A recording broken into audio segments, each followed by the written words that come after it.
So Elisa, thank you very much for being here, for taking the time to spend with me, to go over this interview. You have had complications with your health in the past. Maybe you can open up and share with us a little bit about your diagnosis and what led to the kidney transplant. Yeah, sure. So I was very young when they started doing the testing. I was about 1.5 when they found out that I had some protein in my urine. And over the years that I had a biopsy done, and they figured out I had some kidney disease. So later on, I found out that later in my teens, it has gotten worse. And that's when they thought, the possibility I could have a kidney transplant, my early teens. And so they were starting to look into that possibly. Right. And then later on, my numbers got better, and they kind of just set that aside. And then later down on the road, my health went really downhill. How old were you when that happened? I was in my late 20s, early 30s. Okay. So they were just keeping a good eye on me. They tried different medications to see if that would help. Had to take shots to see if that would help slower the process. And that didn't work. What do you know what the shots were? I don't remember. It was just like a shot that I had to take. Yeah. Okay. So, and then at the time before all of this happened, my husband and I wanted to get pregnant, and they said, well, this is probably the best time for you to try if you are going to try. So we ended up trying, had the baby, and then that's when my health went really downhill, pretty quickly. What age were you? I was 25,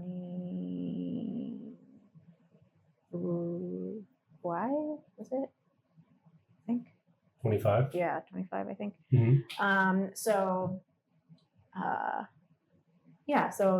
I went really downhill really quickly. Then that's when they started telling me that I needed to go to these certain classes to get prepared to get ready to have a transplant possibly. And then after we did that, that's when they started saying, hey, you need to look for somebody, a donor to help, with this. Now, let me interrupt you for a second. So I know you talked about having to start the classes with transplants, or with the kidney transplant classes. Can you explain to us what you were diagnosed with, what your numbers were, just so the viewers can kind of... Yeah, well, my numbers, I'm not quite sure how my numbers were, but I was in stage at the time 5, kidney failure. So that's when it's like your kidneys are not processing at all. I was tired. I was extremely tired. Couldn't do certain things as a young mom, and and so that was really hard for me. And then with the classes, they just were talking about dialysis and certain different ones that if you want to do, if that's the case. And I was going to do a certain one, and it's a home-based dialysis. But anyways, they started testing, and then several other people got tested. And then that's when my brother brought. I'm the brother, by the way, if you didn't know. Yes. So anyways, he got tested, and eventually that, through all that, it's not just a simple that's a match. It's a lot of blood work. It's a lot of other things. Yeah. So, it's not that simple. Yeah. I mean, the process in general is really complicated. There's numerous stages that you have to pass. Yep. Interview stage, blood test, more blood tests, even more tests after that. So it's not just a simple, hey, you're a match. You have compatibility tests that you have to go through. So that whole process is a long waiting period. Looking back, I think when I look at the whole, just within the 3 months or 2.5 months before the operation, because I started the process a day after my birthday, the 23rd of August, 2019. And by November, It was November. November 19th, Yes. 2019. That's when we had the transplant. Yep.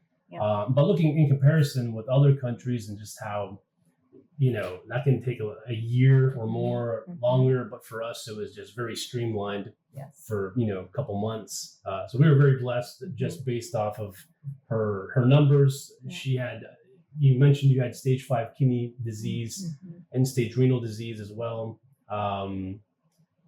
So that is, your kidneys can't function at that level. Yeah. And so maybe, you mentioned a little bit about, being at that stage, you didn't have any energy. What can you explain, like what a day would be like for someone who has stage 5? Yeah. Well, since I had my young child, it was just extremely hard to get up and just like feed her, do the normal kitchen things that you have to do, so clean, make dinner, make meals. So if I did any of that, like just fed her, or I would be extremely tired after that. Even taking a shower, extremely tired. What about doing errands? Going to Walmart or something? Going to the stores, extremely tired. It's a totally different tiredness than when someone says, "Oh, I'm tired," but it's kind of hard to explain what my tiredness compared to somebody else's tiredness. Yeah, sure. So, yeah, and then having all those toxins that were building up makes you tired in a certain way. So, yeah. So stage 5, pretty much the kidneys cannot filter out the waste naturally. So all the toxins that are in your system are pretty much they're just there. They can't escape. And so that will cause a lot of fatigue, tiredness, which she experienced, and probably many other people of our viewers have experienced as well. Yeah. So let's talk about support going back. I know Mom played a big role in helping you with the girls. What other support did you have? Obviously you have support now and after the kidney transplant, but more importantly, during that time, that's when, you probably needed more support. So who played a big role in that part in your life? Definitely my husband. He really helped me through a lot. And also Mom, really helped me. He helped me during the evening times, and then Mom helped me during the day as much as she could. So I really appreciate that. Some friends brought us meals and helped me with that. So that was encouraging. So I do recommend that for sure. If someone's going through that, reach out. Reach out to someone. Reach out, definitely, because that would be really encouraging to them. Yeah. So yeah, and then my church people helped encourage me with other things. Watching, Lena as it went to doctor's appointments, they would watch her, take care of her. So definitely reach out. I feel like if someone's going through kidney disease or failure, definitely try to reach out to people who are going through that. Yeah. I think another thing too, the importance of having support from close family members to close friends, people who can just go with you to some of these appointments. It can be overwhelming, especially when you're diagnosed at stage 5, which is the worst. It can be overwhelming mentally. So just to have that support there, to have someone on the side to, who's maybe taking more notes while you listen, or just getting the information as well. I'm sure when you were going to some of these meetings and everything, I'm sure there's tons of information about the dialysis, the transplant, your diagnosis with the stage 5. Right. And so for people who, just need that support, it's really good to have someone else to go with you on some of those appointments, to be there to support you. So let's talk about dialysis. You're at stage 5. Why did you not choose to do dialysis? Why did you just try to go for a transplant? In my opinion, it was a gamble. It was a risk because I know based on what Mom said, your GFR was not good. Your levels were not good. No. You were not processing, any toxins out of your body normally. Yeah. You weren't even going number one, urinating that much either. Yep. So explain to us, to our viewers, what the reason was behind going to a transplant, then starting dialysis. I just the classes really went through the dialysis, and so I understand certain risks, and if that was something that I had to do, I would do it. But at the same time, I really didn't want to do it. Yeah. And mainly I had faith, and I had faith in God that He will provide a kidney. So that was my main big thing that I didn't go towards, because at the time there was other people getting tested too, as my brother was getting tested. So, but yes, mainly my faith. I just made sure that I would focus on Him, and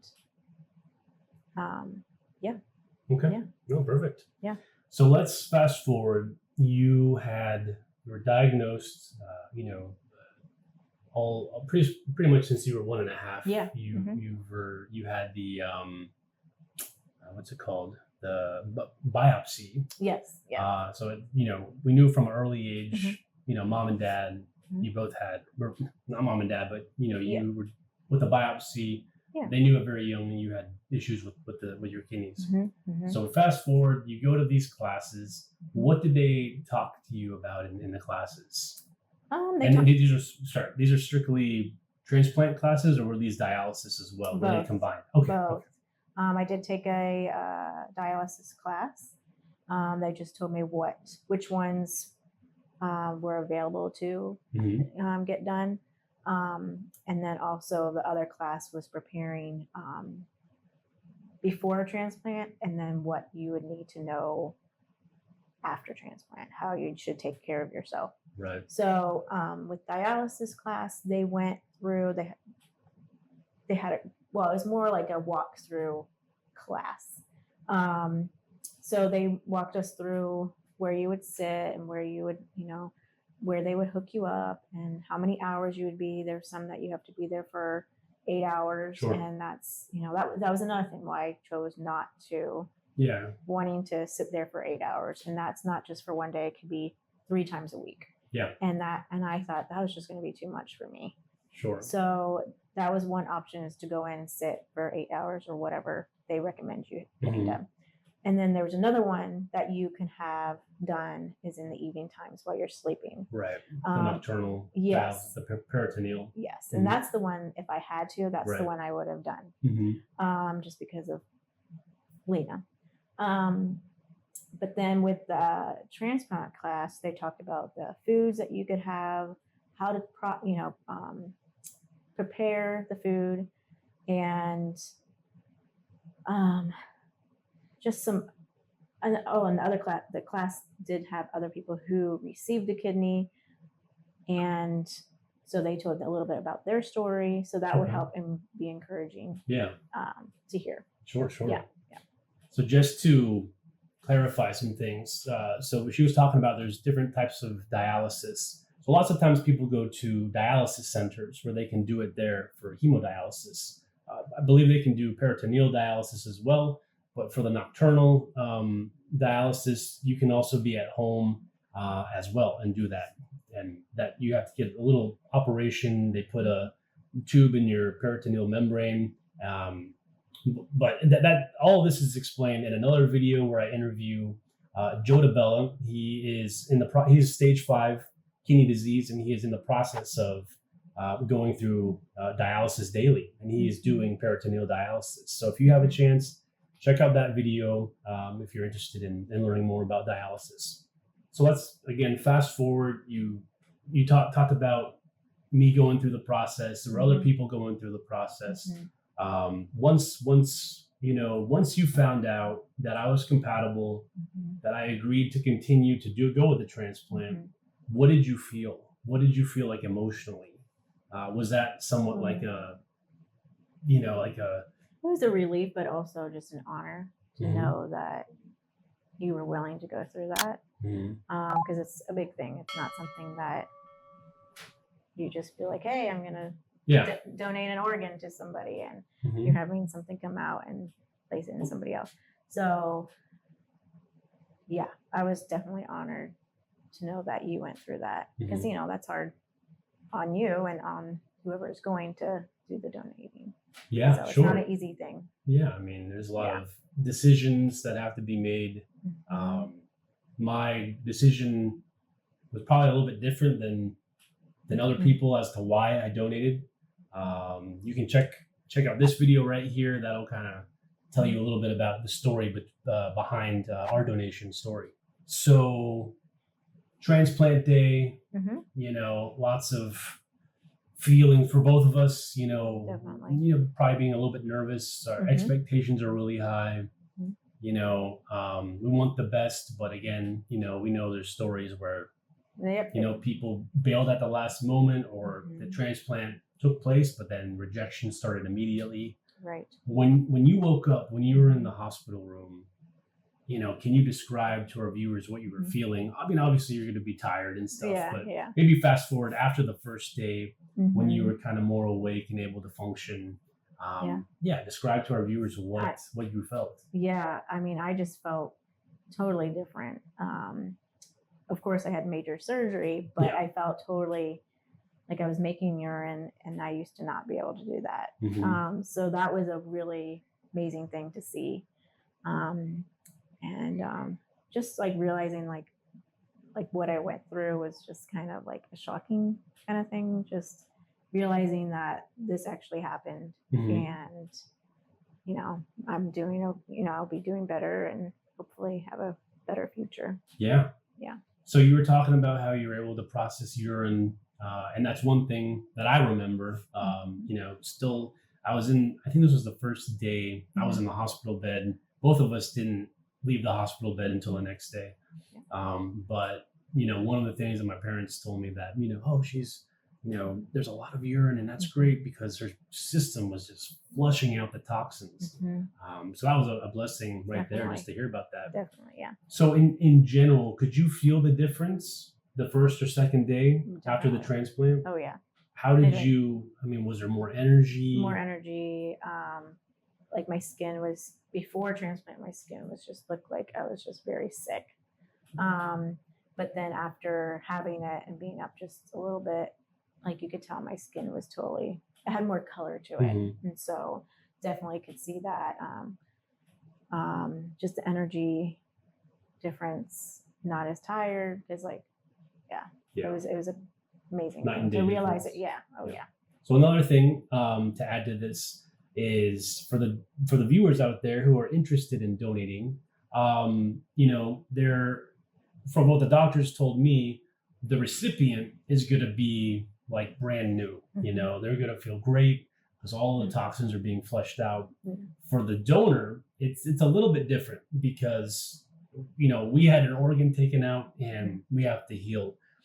So for us, it's a little bit more, you know, you just have to recuperate more. But for the recipient, it's like a night and day difference for them, just because they're able to get all those toxins out. So if you do donate, or if you do talk with someone, then most likely they will say that it's easier for the recipient, and the donor, you know, there's more of a recovery time, in my opinion, from what I went through.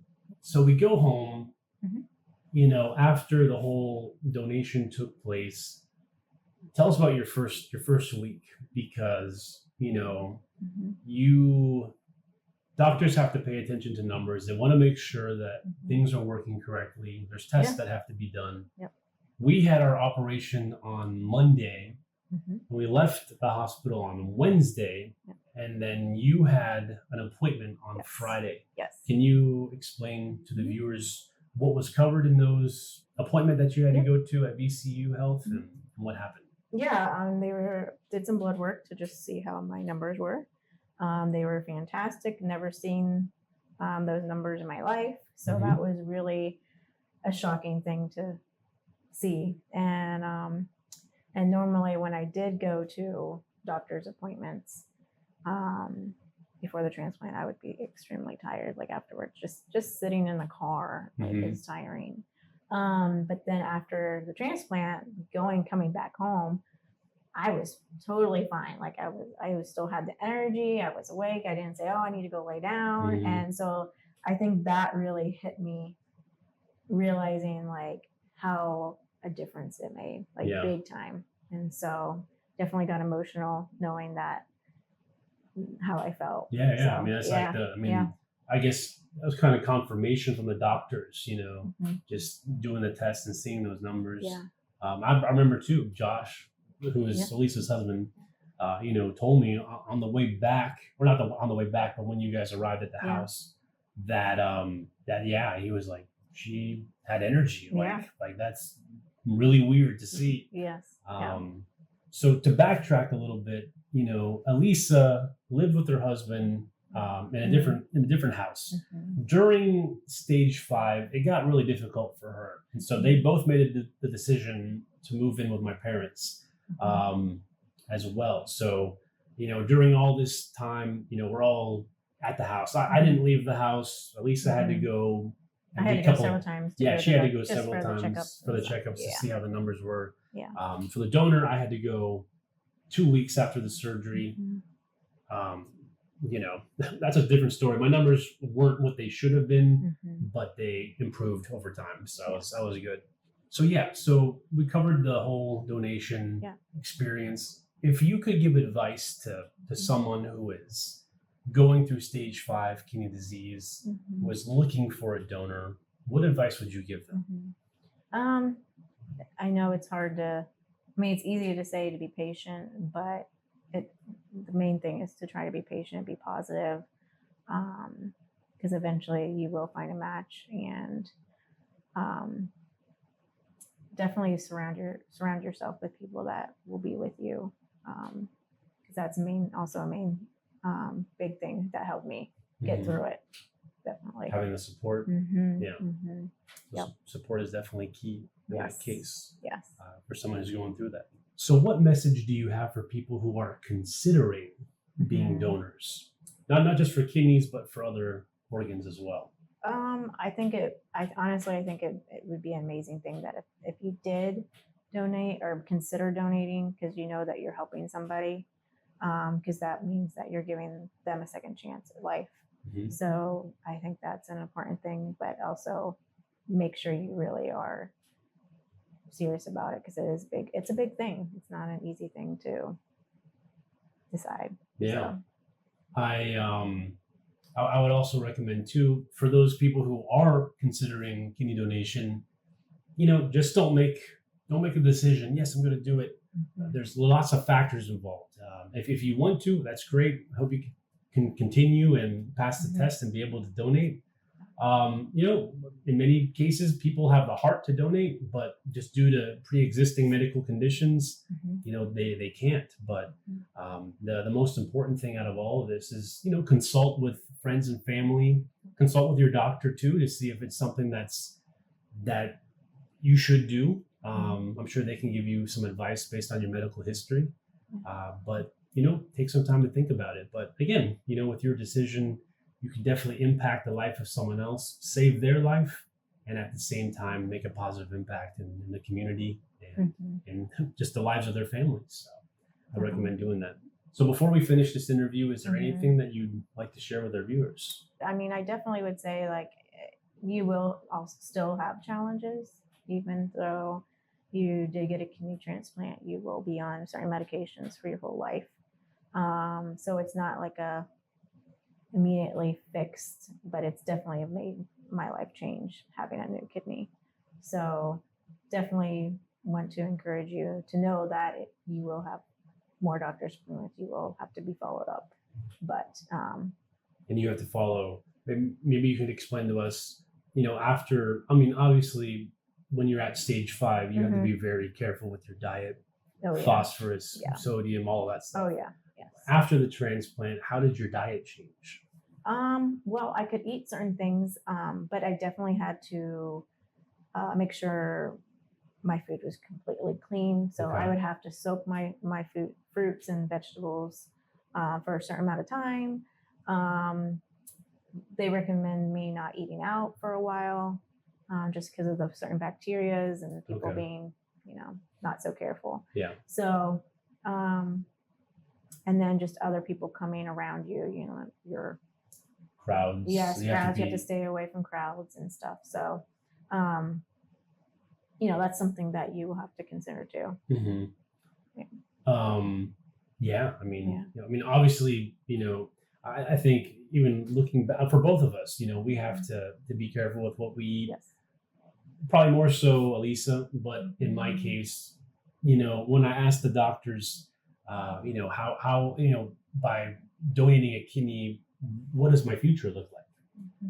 And really, all of them said, you're going to determine your future based on what you eat. Yeah. Do you exercise? Do you eat junk food all day?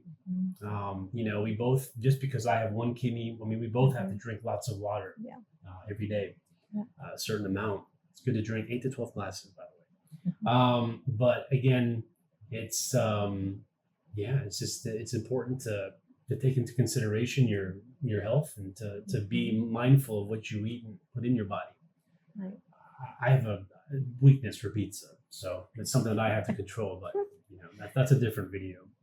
You have to take medication for anti-rejection. Yes. Can you explain to our viewers what that entails and what are kind of the negative parts that happen because of that? Yeah. Well, I do take certain medication in the morning that I have to wait to not, wait for an hour to eat so it can get in my system. And then I take another one that that helps too. And so those things that I do, I will have to do the rest of my life. And then what was the other question? So what are the negative things? The negative things. Well, I guess I don't know. I don't know if I would say negative things. There's just more things that I have to just be careful. Okay, yeah. With that's of being sick. If I get sick, I get sick. So let me interrupt you. So in this case, by taking the anti-rejection pills, you don't have any immune system. Correct. That pretty much kills that. Yes. So and this is for everyone that has gone through, or for a recipient in this case. For the rest of your life, you will have to take this medication, and that will mean that your immune system will pretty much be shot. Right. So there's always a risk of getting sick, more sick than other people, and taking longer time to recover. Right. So I definitely have to be mindful of that. Yes, that can be challenging for me because I don't want to be sick. I want to be, healthy to be able to do certain things. But, I would take that over being the way I felt before because I do not want to be like that. I don't want to feel that again. Sure. Yeah. So if that's what I have to deal with, then, Yeah, just be precautious and be mindful of, just washing being your hands, Yep. wearing a mask when you go out too. Yes. Lots of people do that just for protection. Even the interview with Joe DeBella, you have to be, he has stage 5 as well, going through dialysis. He usually wears a mask. He's very precautious when it comes to crowds and things like that. So, if that's just the way you have to be sometimes, just to avoid any type of problem or, infection or something like that. Right. Okay, so to wrap up this conversation, what's one thing you wish people understood about the kidney donation process or being a recipient? Yeah. I would definitely say that, yes, you got a major surgery, but you have constantly things that you have to keep an eye on, certain signs. And I feel like a lot of people don't understand is that I will have that the rest of my life. They think, oh, I just got a kidney and you're all better in a certain sense. But it's really not that case. Like, you have to be careful around crowds, like you said, and careful when people are sick. Like, you need to try to stay away from them as much as well. Try not to go in public just because you want to keep, not getting sick or other certain sicknesses. So that's something that I feel like a lot of people don't understand because they say, oh yeah, I'm going to get sick. I probably will get sick, and then they'll get over it within 2 weeks or a week. It depends on what it is. Right. But for me, it takes, could be a month or a month and a half. you just don't know. I did not know that. Yeah. So that's something that will have to struggle with the rest of my life. And that's where I kind of get not upset, but just like, I wish that they had understood more. But I feel like people won't understand you until if they go through it, then they would understand better. Yeah. But that's okay. What has been your biggest sickness that you've had to go through or illness that you've experienced? Definitely have bladder infections that I constantly feel like I have. So that's something that I have to go to the doctor for to get prescriptions and UTIs. Yes. Okay. Yeah. Are those common or does that? Yeah. Okay. So that's something that I have to deal with too. I would say that would be the main thing for right now. But yeah. Okay. So that's So then. Yeah. For right now. Yeah. Okay. I really appreciate your time speaking with me about this. Yep. Hopefully this conversation has been very beneficial for our viewers out there. So for those of you that do not know, I wrote a book called Intertwined, Adopted Sacrifice, a kidney donor's journey of faith and obedience. And that's the story between Elisa and I going through this process. If you do not know, she is from Guatemala. I'm from Paraguay. We're both adopted, hence the words adopted sacrifice. It goes over the kidney donation process from step 1 all the way to step 5, I believe, with the yellow tops and becoming compatible or being compatible, being able to donate. So if you want, you guys can check out the link in the description. Thank you for your time, and I hope to see all of you in the next video. Take care.